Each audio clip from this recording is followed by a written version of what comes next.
Vamos lá, mais uma edição do Pode Prosear, o podcast da Folha Uberaba. A gente está no ar aqui. Hoje recebendo a ilustre figura aqui, o presidente da Câmara Municipal de Uberaba, Fernando Mendes. Nós vamos prosear. Aqui, como eu falei, que estava conversando aqui com o Paulo Garcia, com a Renata agora há pouco. Aqui a gente não tem pauta, aqui não, você pode ficar aqui, a gente vai bater um papo mesmo. O objetivo do Pode Prosear é exatamente é uma prosa mineira, uma prosa sossegada e tal. E hoje, Fernando, então, vou pedir pro pessoal mais uma vez se inscrever no canal, acompanhar, porque a gente vai falar de muita coisa interessante, tem muito assunto legal para a gente tratar aqui. E desejar uma boa noite para todo mundo, porque como o nosso podcast vai ao ar à noite, né? Então, boa noite para todo mundo. E aí, o microfone é aberto para o Fernando. Dá o seu boa noite aí, sua apresentação também. Fica à vontade. Boa noite, Mozart. Boa noite a todos que estão nos acompanhando aí. Eu acho muito importante essas oportunidades que a vida nos concede e também usa algumas pessoas que têm muita influência e têm muito trabalho prestado para a nossa sociedade, como o Mozart, que dá essa oportunidade da gente vir aqui falar um pouco mais do que está acontecendo na vida pública. Hoje, eu no meu segundo mandato e também como presidente da Câmara Municipal. Então, vocês vão gostar muito. A gente vai abordar de tudo, não tem restrição de falar nada, qualquer questionamento, eu vou me abrir aqui e vou falar o que vocês quiserem ouvir aí. Fernando, vamos começar por essa questão de presidente da Câmara, né? A gente pode dizer, você pode dizer que é a realização de um sonho, você planejava isso ao longo dessa carreira política sua, você entrou ali. Eu lembro que a gente conversava algumas vezes lá no mercado municipal, a gente se encontrava ali no mercado municipal, e a gente sempre conversava e as pessoas sempre destacavam uma qualidade sua, que era exatamente de articulação. Você tinha sempre aquele olhar mais, não, vamos com calma, não pode ser assim, vamos devagar e tal. Isso, você já tinha esse projeto, ou esse projeto veio depois, essa questão de ser presidente da Câmara foi depois uma outra contingência? Como nasceu essa questão? Olha, uma excelente pergunta, Mozart. Eu tive a oportunidade de estar na liderança da prefeita Elisa, né? E sempre fui muito jeitoso com os senhores vereadores, né? Muito atencioso e sempre o que dependia de mim eu entreguei, né? Eu busquei, eu dei respostas, eu ajudei o governo e também, consequentemente, a gente teve que ter uma interação um pouco mais com os vereadores e com isso eles começaram a me conhecer melhor também. Era uma Câmara nova, né? Essa atual legislatura, né? 60% de renovação, então eu tinha que conquistá-los também, mostrar o meu poder de articulação, né, de convivência mesmo. E eu tive a oportunidade de mostrar um pouco mais do Fernando Mendes, do vereador, da pessoa Fernando Mendes, para esses vereadores e para o governo também. E despertou sim, né, o interesse de crescer, né? Quem que está na vida pública que não pensa em alçar voos maiores? E eu entendo que nesse momento o que eu precisava era ser vereador para mim, né, disputar aí a presidência e ganhar. E foi o que eu fiz. Eu falei assim, olha, eu acho que está no momento, o meu momento é agora. Eu prestei um bom serviço para a nossa cidade, para o governo Elisa e também para os vereadores, para a Câmara em si, na liderança. Por que não colocar o meu nome à disposição, pleiteando a cadeira de presidente da Câmara Municipal? E eu fiquei muito feliz porque tivemos, né, assim, a movimentação de várias outras chapas, mas nenhuma se consolidou tão forte como a que eu propus. Acabou que tivemos unanimidade na votação.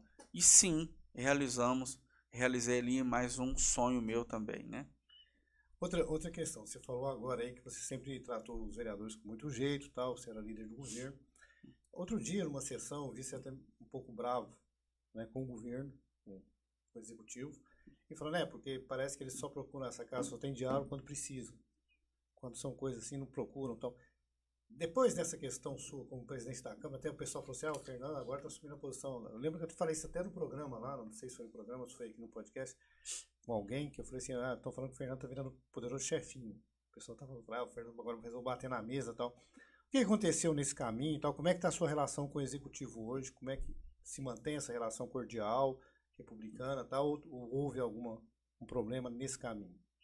Olha, Mozart, as pessoas que estão nos assistindo também, eu queria que vocês entendessem a separação de tudo e dos poderes também. Eu acredito muito que eu fui líder do governo, eu não sou mais. Hoje eu sou líder da Câmara Municipal, de um outro poder na nossa cidade, né? Então, nós temos que fazer essa divisão. Muitos questionamentos, muitas pessoas nos questionavam a questão de a Câmara Municipal sempre foi um puxadinho de qualquer governo que teve. E a minha proposta e minha campanha com os senhores vereadores foi em cima disso, de que mesmo, e eles acreditaram, mesmo eu sendo o líder do governo, que lá não seria um puxadinho. E eu questionei mesmo, foi um desabafo, mas algo que eu queria externar, não foi um desabafo assim inconsequente, eu sabia das consequências disso, que realmente a Câmara Municipal não ia ser mais, não ia ser no caso, e queríamos avançar, né? Queríamos ser tratados com respeito, como um devido poder. Aí eu sou muito de falar muito as coisas, mas falar as coisas certas. Por exemplo, eu vejo muito outras instituições procurando a Câmara Municipal quando precisam, quando querem realmente, da mesma forma que a Prefeitura, que o Executivo, na hora de passar projeto. Gente, nos chame para pautas positivas também. Só pautas que levam ao desgaste. Nós tivemos agora uma visita pessoal do Geoparque em Portugal e Araucária também, se eu não me engano, no Nordeste. E por que a Câmara Municipal não tem o seu protagonismo de estar junto? Quantos projetos que envolvem o Geoparque vai passar na Câmara Municipal? Aí sabe o que vai acontecer, Moses? Vai chegar lá um projeto e falar assim, olha, isso aqui é urgente. Como que vamos votar urgente, sendo que nós vamos ter que se inteirar do que é isso? Diz que eles estão pedindo urgente. Como que nós vamos votar algo urgente que nós não sabemos o que é? Eu vi um vereador, não lembro agora se foi você, um vereador falar numa sessão ou numa entrevista o seguinte, que com a prefeita o diálogo é fácil e tal, mas às vezes o entorno da prefeita dificulta esse mesmo diálogo. E agora você falando isso, a gente sabe que a prefeita não tem como ela ter controle disso tudo, por exemplo, a questão do Geoparque, viagem aqui, viagem ali e tal. Às vezes são decisões dos seus comandados, né? Dos secretariados. Que ela escolhe. No caso, a Secretaria de Turismo e Desenvolvimento Econômico, a Fundação Cultural. Você acha que essa falha de comunicação acontece mais pelo entorno da prefeita ou é por questão da própria prefeita? Olha, eu entendo que ela tem a sua culpa, sim, porque até mesmo a prefeita, ela tá voando nesse momento, ela tá uma pessoa que tá com uma bagagem boa, mas no começo ela entrou em algo que ela não tinha conhecimento. Hoje ela tá voando, né? Essa é a verdade, né? Tá para cima, para baixo, tá fazendo obras, tá executando, tá fazendo as concorrências, mas eu acredito que falta ainda essa sensibilidade, esse trato fino com a Câmara Municipal. E nós vamos buscar isso, e nós vamos ajudá-la a conquistar isso. E eu tenho que proteger a Câmara Municipal hoje. O que eu tenho que me preocupar hoje é com a Câmara Municipal e com os senhores vereadores, né? Agora, eu não posso deixar de sugerir à prefeita, em alto e bom som, e pelos microfones da Câmara Municipal, o que eu penso. Eu não posso ser um vereador de apito mudo. Como assim? Eu fui eleito para mim usar o microfone da Câmara, né? Claro, salvo que temos que ter respeito com a prefeita, mesmo se não tiver um bom relacionamento, né? Sempre tive um bom relacionamento, teve momentos de que nós nos desentendemos, chocou ali desentender de projetos. Eu entendo que não seria tão bom igual eles pensavam e eles queriam muito aqueles projetos e nós nos desentendemos. Por que isso? Mas de uma forma respeitosa. Então, o respeito tem que imperar. Agora, quando você faz um movimento, e aí isso vai refletir nela, se é por culpa dela ou não, tudo vai refletir na Elisa.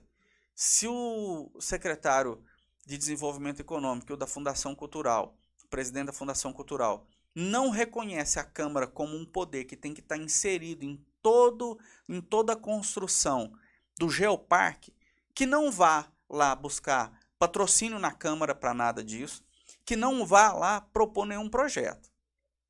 E também que não chame outras pessoas da nossa sociedade, por exemplo, o Sebrae. Uai, qual que é a relevância do Sebrae como um poder hoje para o nosso município? Ele pode estar desenvolvendo o empreendedorismo, mas espera aí. Aí eu quero falar de uma forma respeitando o pessoal do Sebrae, que me desculpe, mas quem hoje é a autoridade na cidade? O Sebrae ou o Poder Legislativo? Não estou querendo entrar numa discussão, numa briga aqui, ver quem é maior, quem é mais forte, ou quem tem poder ou não. Poder constituído hoje é Câmara Municipal, que tem que estar lá. O Sebrae hoje fiscaliza e faz lei? Não. Não, é a Câmara Municipal. Quem vai ajudar o governo a tirar do papel os projetos que eles estão indo lá com o Sebrae construir é a Câmara Municipal. Quem vai chancelar é a Câmara Municipal. Ela tem que estar nesse processo. Fernando, a gente teve aquele episódio da Fundação Cultural, né? Você sabe que as notícias correm, cada um conta a sua versão. E uma das versões que a gente viu que foi enviada para a imprensa, foi enviado para a gente, foi enviado para vários lugares, é que você chegou lá chutando e coisa e tal, e não sei mais o que e tal. Então eu queria que você falasse um pouquinho sobre isso. Eu sei que você estava defendendo aí, como eu falei para o Heloísio. Apesar da gente ser discordante em muitos pontos, em muitas ideias, sempre foi respeitoso. E eu respeito sempre. E essa questão eu só queria entender assim, se houve realmente esse arroubo todo que falaram, ou se foi uma criação, por causa do contexto da coisa. Como é que foi depois o seu contato com a prefeita, após aquele evento, aquela coisa toda. E complementando, no seu Facebook, você colocou aqui, na Câmara tem arte. Deixa eu ver se é isso mesmo que você colocou. Sim. Aqui na Câmara tem arte, aqui na Câmara tem. Aí você mostrou o autismo. Ou seja, isso foi uma alfinetada também? Como é que... Fala desses... Claro que foi uma alfinetada e algo bem direto. Para que as pessoas, e principalmente o presidente da Fundação Cultural, que tem que ter cuidado com o governo que acreditou nele e que vai refletir tudo, vai refletir na prefeita Elisa. Vamos lá. Primeiro, nós estamos aí pleiteando a chancela da Unesco para o Geoparque Uberaba. E a gente sabe que uma das exigências da Unesco é que os uberabenses, as pessoas que aqui vivem e moram aqui, estejam interessadas nesse contexto, nessa chancela. Isso é muito importante para a Unesco.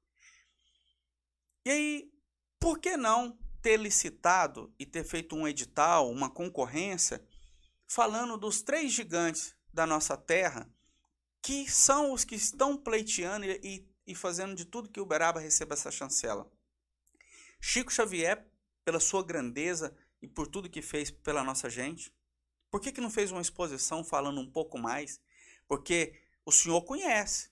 As pessoas acima de 30 anos já ouviram falar muito bem do Chico Xavier e dos demais outros gigantes que eu vou abordar aqui. Mas e as crianças, os jovens, os adolescentes? Vocês já pararam para pensar que a metade da população hoje é acima de 30? E a outra metade, claro, obviamente, calculando, é abaixo de 30, mas assim, tá com 30 anos hoje. Então, são jovens que não têm um conhecimento do que é o Chico representa para a nossa cidade, do que é um projeto Geoparque, do que a BCZ, além dos shows, representa de grandiosidade para a nossa cidade, e o que os dinossauros podem nos elevar. Eu mandei para minha assessoria recentemente, daquele parque dos dinossauros lá em Olímpia. Gente, aquilo é 200 mil pessoas por semana indo visitar aquela empresa. Aquilo é uma empresa.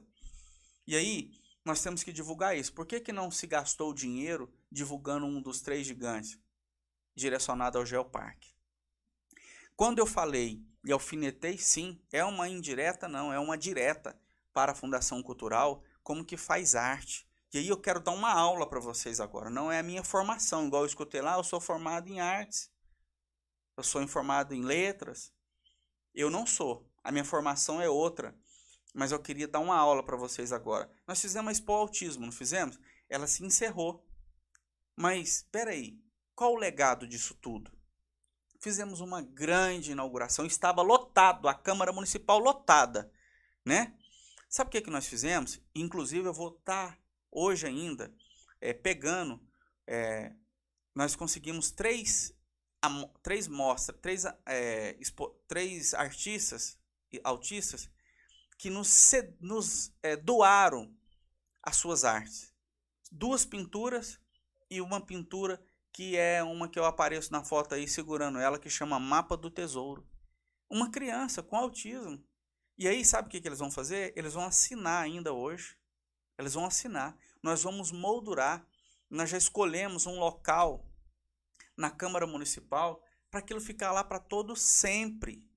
Não é só agora não, para todo sempre. Aquela exposição que ainda está lá na Fundação Cultural, ela veio aqui, trouxe esse desgaste, essa vergonha para a nossa cidade, não fala das riquezas da nossa cidade e vai embora.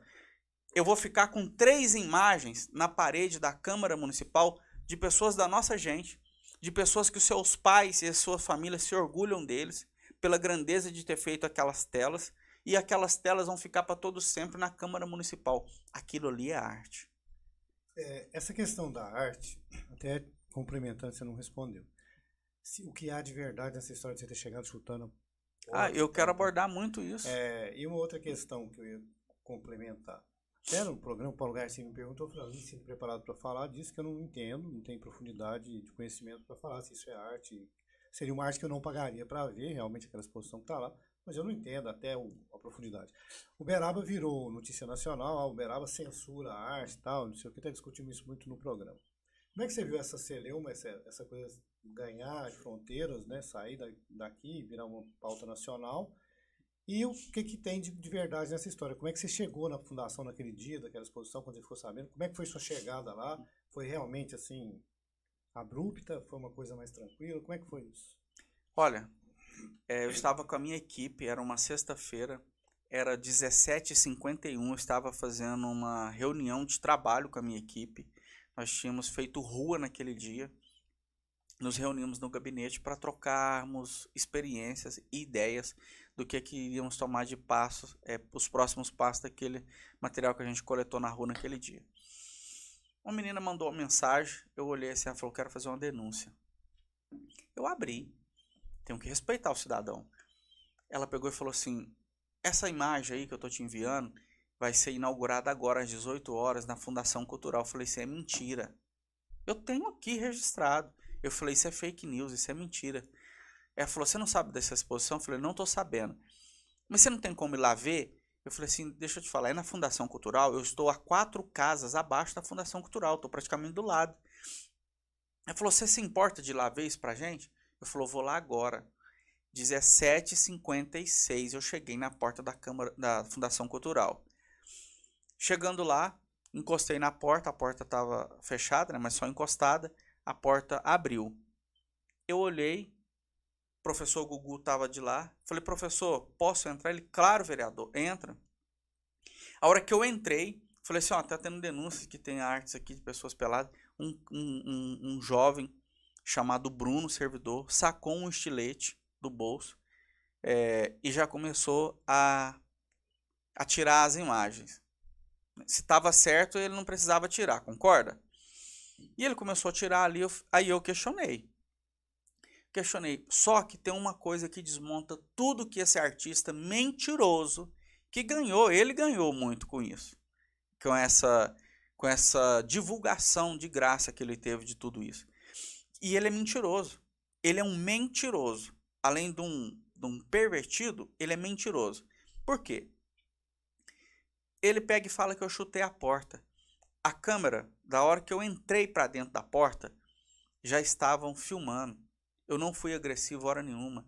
E aí o que desmonta todo esse argumento dele é que a TV Integração e a Paranaíba, uma que é a Globo e outra é a Record, me pediu na íntegra o vídeo. E eu cedi o vídeo na íntegra para eles. Você acha que se tivesse algum chute na porta, alguma coisa que fosse me trazer prejuízo jurídico para frente ou de imagem, eu iria ceder na íntegra essas imagens? Não. Eu não ia gerar prova contra mim mesmo. Mas como eu tenho certeza da minha conduta, de que eu não chutei porta, de que eu não fui agressivo com ninguém, eu cedi as imagens para eles. E eu questionei, cheguei e questionei, isso aí é o quê? Isso é arte? Aí, Mozart, é importante a gente falar que as pessoas vão entrar e se fosse tão correto aquelas imagens, se fosse tão disruptivo, igual eles falam, são tão boas, por que que elas, como é que eu vou te dizer, a exposição ela tem um fly de apresentação e no fly de apresentação não tá as fotos nuas. Tinha que ter colocado as fotos nuas com negrito em cima das partes íntimas. Bateria palma para eles pela coragem. Não tem. Eu tentei entender, lendo a história da exposição, em que momento que se encaixa, Mozart, o camarada, o próprio artista, nu, com a sua família dentro de uma gaiola, de grade, né, uma gaiola, e depois nu fora da gaiola. Qual o contexto? Ele está muito evoluído, ele é de Marte, esse camarada. Ele não é de São João del Rei, não. Agora, mudando um pouquinho a conversa, a prosa, né? Você falou que a Câmara tem chance de mudar para o prédio do Correio. Você falou que isso poderia acontecer até de forma próxima. A gente esteve aqui com o pessoal do IFAM, né? E, segundo ele, o prédio lá, aquele prédio do Correio, é tombado. Né? E haveria possibilidade, mesmo com esse tombamento do prédio, dessa mudança acontecer realmente? Existe essa possibilidade? Ela pode acontecer no futuro próximo? Primeiro que não existe nenhum imóvel na cidade de Uberaba com o devido processo legal de inventariado ou tombamento. Nós temos que partir desse princípio. Cadê a documentação? Inclusive, fui hoje à prefeitura questionando documentação. Essa é a minha próxima pergunta. Então, colocaram até assim, Fernando Mendes abre guerra contra o IFAM. Sim. Eu queria saber se você realmente abriu Confal, guerra... né? Confal, desculpa. Você realmente abriu guerra contra o IFAM e essa questão da... O IEFA e o Confal. Confal. Essa questão dos imóveis ali do centro, Sim. tal. A questão dos inventariados, até discutimos isso aqui, ele falou, a questão do inventariado é que inventariou, aí vai demorar, o processo é demorado, uma coisa e tal. Tem umas isenção de impostos e não sei o que, algumas coisas assim. Mas aí até perguntei para ele falou, a questão quando o cara vê que o imóvel vai ser inventariado, as pessoas desistem do imóvel, que acham que ele não vai... Queria que você falasse um pouco sobre essa questão, essa discussão sua, que nível que ela tá, foi com o Confal, até fiz confusão aqui, foi com o Confal que foi a discussão. Porque o Confal, segundo o Confal, são vários imóveis já inventariados aqui no centro. Você disse, e o prédio do Correio é tombado. Ele até falou outros tombados aqui, que é a Igreja de Santa Rita, Mercado Municipal, e tem mais alguns. E acho que o prédio da Câmara... E até faço essa provocação dessa forma para que eles provem que há essas documentações. Agora, dos tombamentos, pode até que seja que tenha, mas os inventariados não tem. O IEFA veio aqui em 1987, sinalizou alguns imóveis que recomendou que poderia ser inventariados e daí então a prefeitura tem só a foto deles, até então que nos concedeu. Mas, respondendo a sua principal pergunta sobre os Correios, mesmo ele sendo tombado, há um interesse, porque há o interesse dos Correios, o Correios direcionou um e-mail para a Prefeitura Municipal de Uberaba, querendo fazer a venda ou a cessão daquele imóvel para a prefeitura.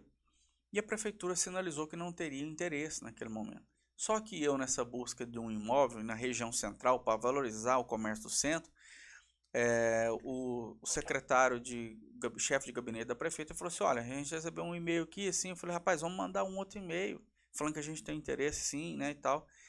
Porque esse imóvel tem que entrar para a prefeitura e a prefeitura nos conceder ele. Nós estamos pleiteando a cessão dele. Porém, para fazer todo esse processo, e aí nós fomos até Brasília. Primeiro fomos a BH, Belo Horizonte. Belo Horizonte falou que não sabia, não tinha conhecimento. Teríamos que ir a Brasília. Fomos a Brasília, fomos lá com o Anderson Adalto. Fomos muito bem recebidos. E o processo já desceu para Belo Horizonte. Nós estamos esperando agora caminhar em Belo Horizonte. O que falta?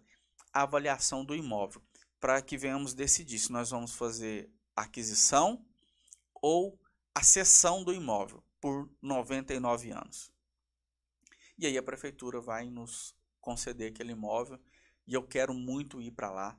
E também tem e agora já de primeira mão aqui com você, nós estamos negociando um imóvel próximo para compra, muito grande, muito próximo aos Correios, que inclusive o sonho futuro é, a hora que fizer um prédio, fazer uma passarela de ligação, que ele já tem hoje 80 vagas de estacionamento. Nós estamos nas tratativas finais de aquisição, a Câmara Municipal, com parceria com a Prefeitura, que tudo tem que, nós vamos devolver um 1/10 para comprar específico esse imóvel.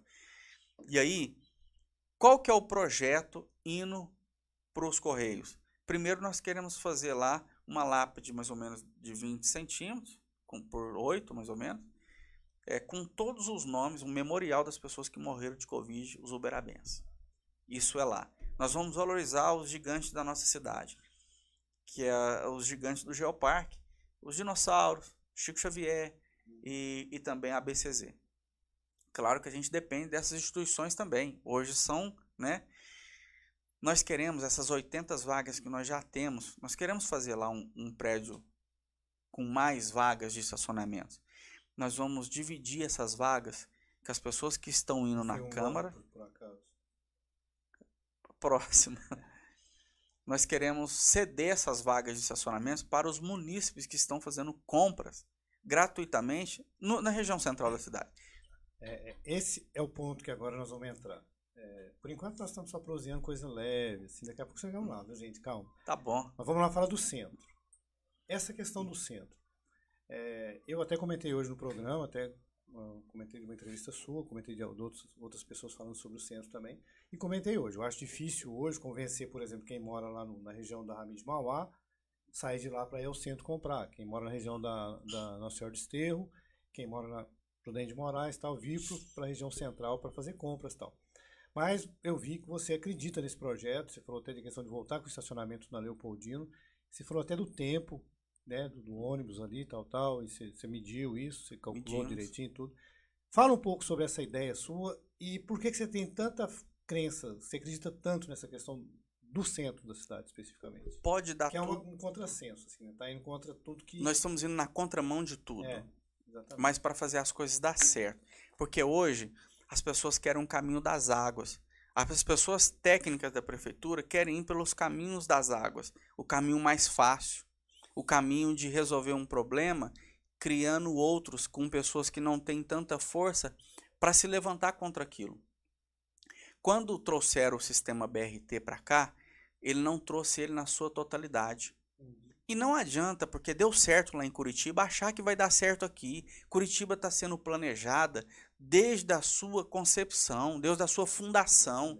Se você pegar historicamente da década de 50, Curitiba já tinha uma determinação de fazer ruas largas lá. Ruas que visionavam o progresso futuro. Vale lembrar até que, só te interromper um minutinho, que quando fizeram essas mudanças todas do BRT, alguém fez isso lá de Curitiba olhando pelo Google, né? Por exemplo, eu para ir à casa da minha mãe hoje, minha mãe mora na Governador Valadares, eu saio da Lucas Borges, eu tenho que dar uma volta gigante. Porque não pensaram em alguns pontos da cidade que você poderia virar para a esquerda ali e tal. Então, Uberaba não vira para a esquerda em lugar nenhum. Então, assim, ele não tem BRT, mas mesmo assim eu tenho que dar uma volta gigante para chegar na casa da minha mãe. Então, assim, porque alguém lá viu, fala, essa rua aqui e tal, só que não sabe que às vezes aquela rua que ele estava vendo é uma rua, um bequinho. É uma rua, um bequinho que vai desafogar Leopoldino. Pois é, e a pessoa lá não sabe disso. Isso é projeto de mobilidade, eu estudei isso na faculdade. Pois é. Sabe, a gente calcula os moradores, se tem prédio, calcula quantos apartamentos, é um cálculo de 3,3 por apartamento de pessoas, e é uma fórmula. Nós temos como calcular, sim, tudo é calculado.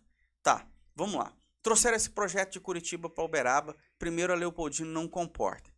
Aí, o projeto que foi apresentado para nós, para o uberabense, eram ônibus leves, ônibus pequenos, micro-ônibus, que iam fazer o papel de levar as pessoas de um terminal ao outro. Entendeu? Chegaram aqui que esse trambolho chamado vetor, de não sei quantas toneladas, um ônibus pesado. A gente sabe que a região central é um brejo, é um rio canalizado, em outras palavras, e o brejo, a umidade continua ali por baixo. Esse ônibus pesado e lotado de gente começou a afundar e estragar todo o asfalto. Tiveram já uma despesa extra, tiveram que gastar milhões para fazer uma camada de concreto com malha de aço. Uma outra despesa e um erro, porque trouxeram o ônibus errado. Chegaram aqui com o ônibus errado. Trouxeram lá, não tem esse gradil em toda a sua extensão, é em alguns pontos nas saídas dos terminais. Dividiram a cidade ao meio com esse gradil.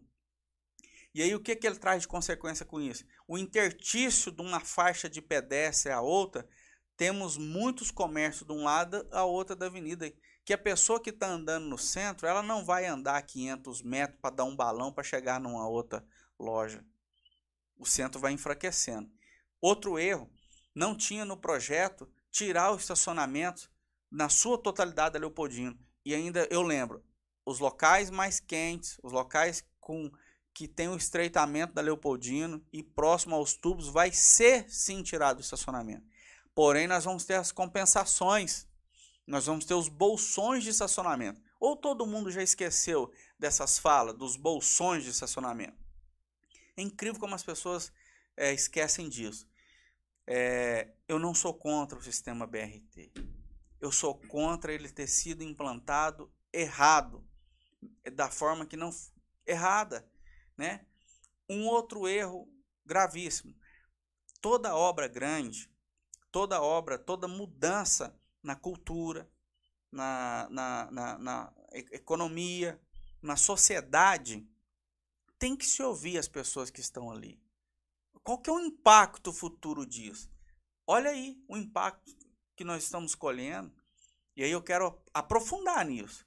Qual é o impacto? Nós estamos pagando a conta, o centro da cidade morreu, e nós estamos indo pelo caminho mais fácil, que é acreditar, porque desenvolveu o comércio de bairro, e que as pessoas estão desistindo de empreender no centro.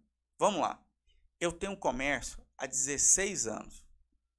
Eu queria falar uma coisa para você. Desde o primeiro comércio que eu montei, que foi na região central também, por isso que eu entendo tanto do comércio do centro, eu sempre quis ter comércio nos bairros também. Todo comerciante ele já abre a sua primeira loja pensando em abrir uma segunda, uma terceira, uma quarta. Mas ele nunca abre pensando em fechar a sua do centro. Mas sabe por quê, Mozart? E as pessoas que estão nos acompanhando aqui no podcast, elas estão mudando para o bairro porque o centro da cidade morreu. O centro da cidade morreu. Então, ela inviabiliza ela abrir essa segunda loja. É melhor ela mudar para esse bairro. Que sempre o comércio do bairro foi forte. O comércio do bairro não é forte nem agora não, ele sempre foi. Ele potencializou um pouco mais hoje por causa dos programas Minha Casa Minha Vida, que fizeram a cidade expandir muito rápido e de uma forma desordenada e errada. Nós tínhamos que ter preenchido esses vazios urbanos.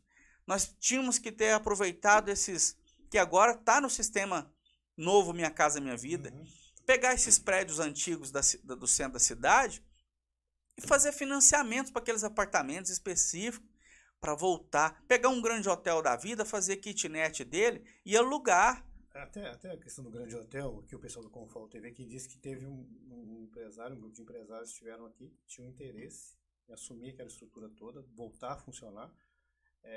Mas eles pediram, parece que 20 anos sem pagar aluguel e a família não aceitou. Eles reformariam tudo, fariam tudo ali, voltariam tudo a funcionar e a família não quis aceitar, então por isso que não deu liga. Mas, como você falou, você gosta de ver cidades que deram certo, alguns projetos e tal. Essa revitalização do centro, você já estudou isso em outros municípios? Você já procurou saber, procurou ver onde deu certo? Você podia citar algum exemplo de projetos desses que funcionaram? Olha, primeiro nós temos que entender os horários. O comércio do centro durante o dia, ele ainda é pujante, ele é atrativo.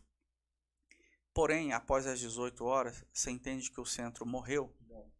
O centro morre. Com certeza. O que nós temos que fazer? E eu tenho um pedido direcionado à prefeita de fazer da Arthur Machado uma rua boêmia. Boêmia, para ter os barzinhos ali, para ter os seus restaurantes ali, sabe? Mas para isso o Confal tem que ter maturidade. O Confal tem que deixar aquelas casas velhas que não tem história nenhuma para a nossa cidade? Qual que é a história que aquelas casas velhas têm? Qual? Me diz. Qualquer pessoa que está nos acompanhando aí agora. Qual a história daquilo? A história daquilo que parece quando você vê um faroeste, sabe? Você chega naquelas, né, do faroeste antiga, que só tem uma avenida, só aquelas fachadas de casa. É o que está acontecendo ali hoje. Tudo abandonadas, os seus donos não podem perder o direito de dono, de propriedade, de ser dono da sua propriedade, né? Então, é fazer uma região boêmia na Arthur Machado, de estender o calçamento da Arthur Machado, ter os bolsões de estacionamentos, é um conjunto de coisas. Estacionamento da Leopoldino, Mozart, nós temos maturidade para isso e eu tenho informação na área que o trecho compreendido da Guilherme Ferreira, que no caso é da Sergismundo Mendes, daquela esquina ali, até uma esquina antes, próximo ao Boticário, Subway, Guilherme Ferreira, daquele entroncamento até a João Pinheiro, é impossível você afirmar que pode ter estacionamento. Ali é complicado. Ali tem um afunilamento da Leopoldino, concorda? Uhum. Só que antes, pro lado do Mercadão, e depois da João Pinheiro, pode. Ali pode. Só que nós temos que pensar o que você acabou de falar de uma forma interessantíssima e muito inteligente. Nós temos que desafogar, nós temos que dar alternativas para as pessoas a procurarem outros caminhos. Você lembra que tinha em frente o Habib's uma rotatória? Você se lembra, Mozart, de que a pessoa vinha, ela entrava em Uberaba pelo Terminal Oeste ali e ela poderia fazer uma rotatória ali? Aonde que a pessoa vai fazer um retorno se ela entrar pelo Terminal Oeste? Ela vai ter que passar na Leopoldino até o Mercado Municipal para ela virar, meu amigo. Para ela fazer o contorno no Mercado Municipal total, ou vira no tubo, ou ela sobe para o lado da Igreja Santa Rita. Então nós temos que ter maturidade, o Confal tem que ajudar, tem que flexibilizar um pouco mais. Nós perdemos o investimento do empresário uberabense que queria fazer 200 lojas em frente ao Magazine Luiza. E ele está mexendo lá. Aí sabe qual que é a obrigatoriedade dele? Pode demolir tudo da fachada para trás. Que ridículo que é isso. Isso é ridículo. Tá lá. Pode passar lá. Manuel Borges, né? Manuel Borges.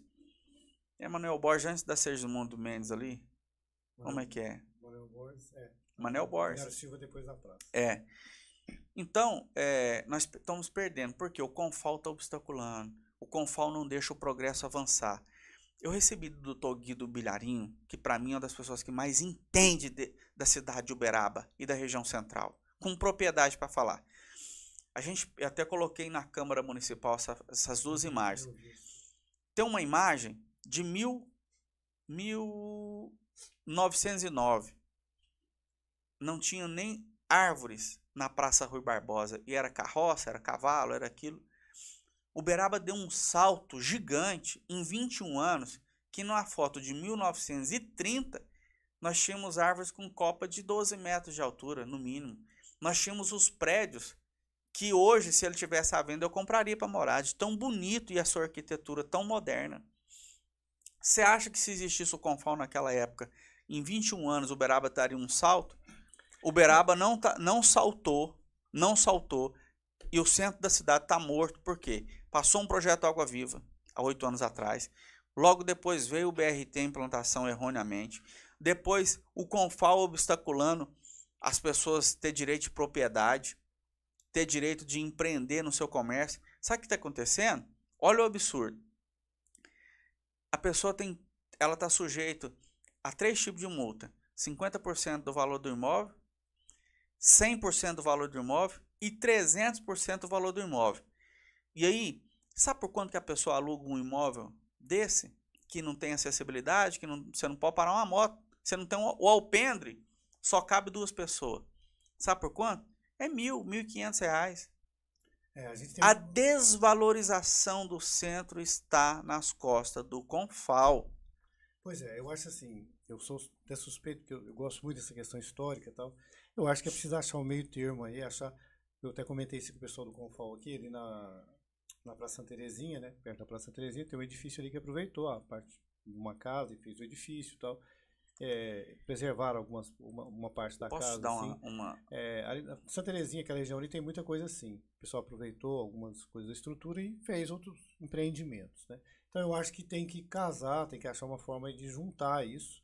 É claro que eu sou contra também a destruição da história, mas você estava falando da Arthur Machado dos Casarões, e a gente vê muitos, por exemplo, ali naquela esquina, até foi um hotel ali também, na Presidente Vargas. O modelo. Isso, ali foi um Ali hotel, né? sabe essa moda Pois é, que aquilo está ali de tá, fazer tá mall? triste, tá vendo aquilo Já ali, entrou se a no gente hotel passa ali, modelo? é muito feio ali. O senhor já entrou no hotel modelo? Já. Você olha aquela parte externa dele ali, tá Quando que horroroso, aquele hotel vai ter do bombeiro, um alvará do bombeiro? Pois é, então. Nunca na São vida. questões muito complexas, assim, que eu tô falando que tem que entrar num acordo aí pra chegar numa E aí, situação. se jogar aquele hotel no chão hoje e fazer um mall, igual estão fazendo na região Aham. toda, olha esse mall aqui em frente, o CT, que é onde tinha um CT do Uberaba Esporte. Aham. Olha aquilo é maravilhoso. Aquilo ali eu estou em Uberaba, mas eu me sinto em um outro país. Aquela região, para mim, é uma das regiões mais lindas de Uberaba. Moderna, contemporânea, que mostra o poder da cidade. Eu acho que preservar a história tem várias formas, mas é muito complexa essa discussão. Mas eu queria até aproveitar, antes da gente passar para um assunto, do nosso tempo, passar para um assunto aqui de política mesmo. Você falou agora há pouco aí do pessoal mais jovem de Uberaba, que não tem muita informação e tal. Eu conversei com o pessoal da Fundação Cultural já sobre isso. Tem o Miguel Jacob, lá da Fundação, que é um amigo meu, adoro ele, falando sobre isso. Era uma ideia do Miguel, inclusive, e do pessoal da Raquel Blancato também, fazer nos ônibus uma plaquetinha contando a história das ruas de Uberaba. Quem foi Arthur Machado, quem foi Fidelis Reis, quem foi... Entendeu? E seria um projeto interessante para ser apresentado. Fica a sugestão aí, não sei como é que se isso parou, alguém fez, não fez. Até hoje eu não vi, mas eu acho que era uma forma, até porque isso nasceu de uma vez, eu vi uma professora perguntando, ela mandou pra gente para Folha Uberaba, alguns pedindo umas informações, que ela não era de Uberaba, porque ela tinha que apresentar um projeto para os alunos dela. Os alunos queriam saber, uma professora de humanista, inclusive, queriam saber quem eram essas pessoas. Quem foi Arthur Machado? Quem foi Tristão de Castro? Quem foi, entendeu? As pessoas queriam saber essas coisas todas. Então eu acho que é importante, de repente, pensar nesse projeto aí. Eu tenho sugerido. Eu não, isso é a ideia do Miguel Jacob, da turma lá, não estou roubando ideia não, viu gente? Estou só falando aqui que eu sou fã dessa ideia e acho que ela tem lugares que fizeram essa ideia e essa ideia é muito legal. Agora vamos falar de política um pouquinho, né? Porque a gente tá Eu queria dar mais um exemplo Manda ver, de então, sucesso no centro da cidade. Quem aqui, entre nós e as pessoas que estão nos acompanhando, nunca ouviu falar de um shopping no centro da cidade chamado Elvira Shopping? Uhum. E por que aquele shopping carrega o nome dessa senhora? Ali morou a dona Elvira Rodrigues da Cunha, se eu não me engano.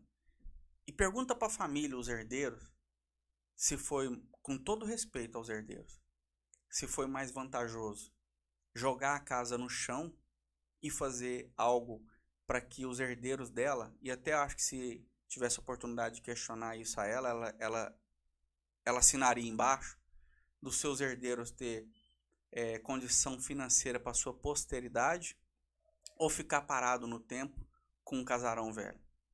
Tá aí uma coisa de sucesso. Então, para finalizar esse bloco aí. Vamos falar de política então agora? Bora. Cara? Vamos lá. Você hoje, o seu partido, você hoje está mais ou menos alinhado com a prefeita Elisa Araújo, né? Mas a gente vê, eu vejo, particularmente, vejo que você tem uma ligação muito forte com o Anderson Adalto. Muito. O Anderson Adalto hoje tem um papel, assim, tem uma projeção muito grande com o governo Lula, e com certeza essa projeção só vai aumentar. O Anderson, acredito que não vai ser candidato a prefeito, até porque, segundo as informações que eu tenho, não pode, só vai se candidatar em 2026. Mas é provável que o Anderson venha mexer nesse tabuleiro. E aí, dentro dessa história toda, tem circulado aí nos bastidores da política também, que o grupo da bancada evangélica quer um candidato seu, quer um candidato ali, porque acha que tem representatividade, tem realmente, tem representatividade e tal, e precisa ter alguém ali que os represente de forma mais... Apesar de algumas pessoas dizerem, eles são muito divididos, eu não acredito nessa divisão, eu acredito que na hora do vamos ver se junto, como o pastor Luiz também fala sempre isso, Luiz. E aí eu te pergunto, Anderson Adalto vindo candidato, Fernando caminharia ao lado de Anderson Adalto, ou Anderson Adalto procurando Fernando e falando, Fernando, você é meu candidato, como é que seria isso? E se a bancada evangélica realmente pensa num candidato próprio? Bem que você falou que ia esquentar, né? Primeiro a gente vai, né? Ó, primeiro ponto aí que eu acho que isso é discutido, isso é um sonho da bancada evangélica e deu um sinal disso quando eu fui no meu primeiro dia de trabalho à Câmara Municipal.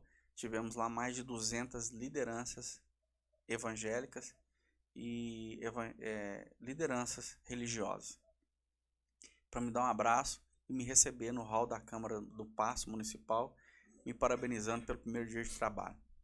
Então, o segmento hoje quer alguém sim evangélico no poder. Nós estamos tendo alguns lugares que deram muito certo e aqui não é segredo para ninguém que o segmento está caminhando para isso. Nós perdemos uma oportunidade que a nossa amiga pastora Regiane teve um problema no partido. Seguramente eu posso te garantir que ela seria prefeita da nossa cidade hoje. Mas não teve condições de seguir com seu partido. Temos a Elisa, que não é evangélica, mas o segmento está trabalhando nessa direção para ter, sim, um candidato com força evangélica. Pode ser eu, pode ser outro irmão, mas nós vamos ter. E com condições de tocar essa cidade de uma forma que nunca foi administrada, de bom. Anderson Adalto e prefeita Elisa e o caminhamento, eu costumo dizer, Mozart, que a única coisa que nós temos é a nossa palavra e a credibilidade. O Anderson, até então, ele não é candidato, os compromissos já estão sendo feitos, todo mundo sabe disso, né? A campanha já está sendo articulada para todos os lados e vai chegar um momento que não tem como mais mudar isso, porque as pessoas já vão fazendo os compromissos. E se eu tiver um compromisso firmado com a prefeita Elisa, digamos, ou com outro candidato, por mais que eu ame o Anderson e vejo ele num potencial absurdo e tenha certeza que possivelmente ele ganharia, eu não vou voltar atrás na minha palavra com quem eu tiver acordado. A gente tem que ter lado e palavra. Se eu não tiver compromisso com ninguém, o Anderson falar, tem viabilidade, eu sou o candidato, né? Ele, no caso, eu estaria com ele. Mas se eu tiver compromisso com alguém, com a prefeita Elisa ou com qualquer outra pessoa, eu não volto atrás. Se o Anderson Adalto, eu também não tendo compromisso, ele me convidar para me ser candidato a prefeito, que é um sonho meu e um dia eu tenho certeza que eu vou ser prefeito da cidade, se eu não tiver compromisso, eu aceitaria na hora. Aí entra uma pergunta aqui. Você falou aí, a bancada evangélica, o grupo evangélico tem esse interesse, eu acho que nada mais justo que isso, que o Brizola falava em 80, se esse pessoal evangélico descobrir e entrar na política, vocês vão ver que vai virar. E realmente, é uma força muito grande, que é um engajamento muito forte. Mas aí eu te pergunto uma questão aqui. Hoje nós temos um governo que é um governo que a gente chama da linha progressista, né, que é um governo mais ligado à esquerda, e você, a bancada evangélica, mais da direita, mais ligada à direita ali. O Anderson Adalto tem uma ligação muito forte com esse governo progressista, sempre teve.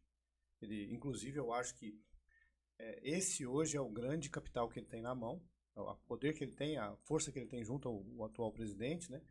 A proximidade, a facilidade de acesso que ele tem e tal. E isso ficou provado quando ele foi ministro, quando ele foi prefeito de Uberaba. Isso deu mais que provas de capacidade também. A capacidade dele de articulação é muito forte também. Mas aí eu te pergunto aí, vamos supor que o Anderson, e a gente sabe que o Anderson está trabalhando nisso, vai escolher um nome, a gente sabe que ele trabalha sempre assim. Não sei se ele pode caminhar junto com o grupo da Elisa, até porque o grupo que vai trabalhar contra a Elisa é muito díspare dele. Antagônico dele. Então, assim, é provável até que ele possa vir caminhar junto com o grupo da Elisa. Isso seria, inclusive, né? eu acho que esse é o caminho natural, porque ele está com muito projeto que ele depende hoje da prefeitura. Da prefeitura, E aí, sendo o grupo antagônico, como você falou, um grupo rival eterno dele, né? Que não vai, não se junta, água e óleo não se juntam mesmo. Então, assim, mas aí eu te pergunto, o Anderson te escolhendo tal, para ser essa liderança tal, e essa ligação, como você vê hoje, a gente tirando aquelas fake news, aquelas bobagens todas, vai acontecer isso, se ganhar, vai acontecer isso. Nós, isso era tudo bobagem. Era tudo coisa ali de eleição e tal. Nós temos um governo aí com quase 6 meses. Hoje nós temos aí, se citou aqui a volta do Minha Casa Minha Vida, o Bolsa Família e outros, vários projetos sociais e tal, e sem aquelas coisas, aquelas bobagens que falavam. Como você vê essa questão, então, de caminhar e como é que seria o seu diálogo? Vamos supor, Fernando Mendes amanhã, no Executivo, né? Com o governo Lula, o governo federal Lula, progressista, tal. Teria facilidade desse diálogo? Como é que seria isso? Como é que é a sua relação com essa questão da ala progressista? Primeiro, eu acredito que eu e o Anderson temos algo em comum, que é trabalhar muito e que nós rompemos a bolha. O Anderson, ele foge dessa bolha também de canhota. Esquerda, direita? Aliás, o Brasil também isso existe. Ele tem o voto do evangélico. Quando ele teve a oportunidade de estar com mandato, ele atendeu todo mundo. Então, o evangélico hoje admira o Anderson. Então, o Anderson tem o voto do segmento. Como eu também acredito que eu não tenho o voto só dos evangélicos, eu tenho o voto das pessoas que são da esquerda também. Inclusive, muitos puxaram a minha orelha por conta da Fundação Cultural. Mas aí até hoje eu estava conversando com o rapaz no almoço e ele falou assim, nós vamos te perdoar. Nós perdoamos o Lula. Nós não podemos te cobrar na totalidade, não. Né? Então, eu acredito que eu tenho muito voto da esquerda também, desse pessoal que acredita no Lula. E o meu relacionamento seria com o Lula muito excelente. Primeiro, eu queria falar que eu acredito muito... a gente estava brincando outro dia na Câmara que nós somos governo. Quem muda é quem está no governo, mas nós somos governo. Não tem jeito, nós temos que apoiar as pessoas que estão lá.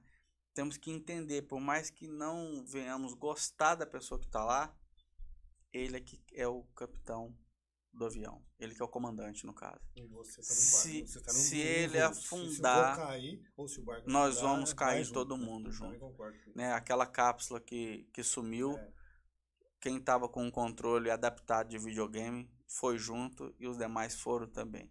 Então é isso. Nós temos que torcer. Nós temos os reflexos aí de uma injeção de 500 milhões para a indústria, para diminuir o preço do carro popular. Esse reflexo vai vir. É matéria-prima. Com certeza. Nós temos aí a promessa do abrasileiramento do combustível. Está acontecendo, é incontestável. O que é que nós vamos questionar o governo? Peraí, nós vamos questionar algumas ideologias. Nós temos que ter muita sensibilidade nisso. Nós temos que saber até onde, igual você falou, fake news e que vai realmente acontecer num possível governo de esquerda ou não. Nós temos que cuidar do menor. Eu sempre morei em condomínio. Eu costumo dizer o seguinte, nós temos que ir pelo bolso do menor. Não adianta, eu tenho condição de fazer, mas nós não podemos fazer. Nós temos que entender o menor aqui hoje, se ele tem condição. Nós temos que cuidar das pessoas que precisam. E nem sempre é diretamente. Às vezes você cuidar do patrão para manter o emprego, você está cuidando dele. Entendeu? Porém, eu acredito muito... Essa questão do mercado, essa questão... Da engrenagem, né? Quando o Lula fala do carro popular, por exemplo, a indústria automobilística adorou a ideia, abraçou correndo. Quantas pessoas vão trabalhar temporário? Vão voltar a trabalhar. Essa questão da fábrica da Ford na Bahia, sendo agora uma empresa chinesa vindo e assumindo e buscando de volta 3.600 funcionários que haviam sido demitidos. Então, tudo isso, assim, são coisas positivas. Mas agora, uma questão, assim, antes da gente finalizar, tem a questão você falou, tem que pensar no menor e tal. A gente está aí vendo esse projeto da prefeitura de um empréstimo aí da ordem de 80 milhões de dólares, salvo engano, não é isso? 90 milhões de dólares. 90 milhões de dólares para a questão da captação de água em Uberaba, que a gente sabe que é um problema crônico. Sempre falo isso, falo no rádio, falo aqui. Eu morei em Uberlândia e Uberlândia era muito pior que aqui. Uberlândia conseguiu resolver esse problema, fez um planejamento e resolveu esse problema. Você hoje, como presidente da Câmara Municipal, vendo esse projeto, vendo tudo que foi noticiado até agora, vendo tudo que foi falado até agora, eu converso muito com o Moacir E a parte técnica, o Moacir já me falou bastante dela, eu acho que não tem mais nada para discutir com ele. A questão é só a questão financeira mesmo, a questão do dinheiro. Como você vê, qual que é a chance desse projeto ser aprovado na Câmara Municipal? Hoje, se ele for pautado, zero. Ele não passa. E por quê?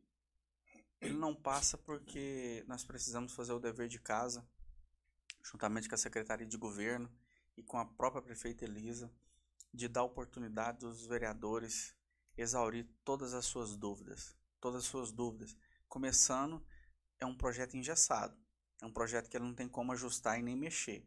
O que CAF, se eu não me engano, essa é a sigla do banco, veio aqui, os representantes, e autorizou o projeto, ali não muda nada. Então, os vereadores querem pôr a cara deles também nos projetos. Nós sabemos como é que funciona a política. Entendeu?